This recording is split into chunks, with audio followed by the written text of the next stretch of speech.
Hey everyone, welcome to today's video. Today we're diving into an interesting problem that can arise when working with std-span in C++.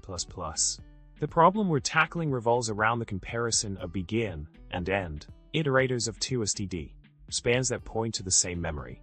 Now, let's talk about the solution to this problem. The comparison of begin and end iterators of two std-spans can be a bit tricky. According to the C++ standard, the comparison may not be well defined due to a lack of clarity on what constitutes an underlying sequence. Until the standard provides a definitive answer, it's best to proceed with caution when comparing iterators of std-spans that point to the same memory.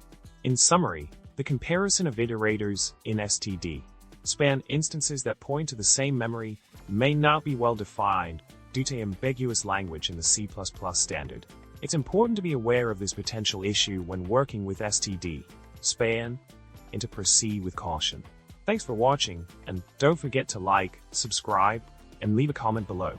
Remember, coding is fun, but always stay cautious of those undefined behaviors.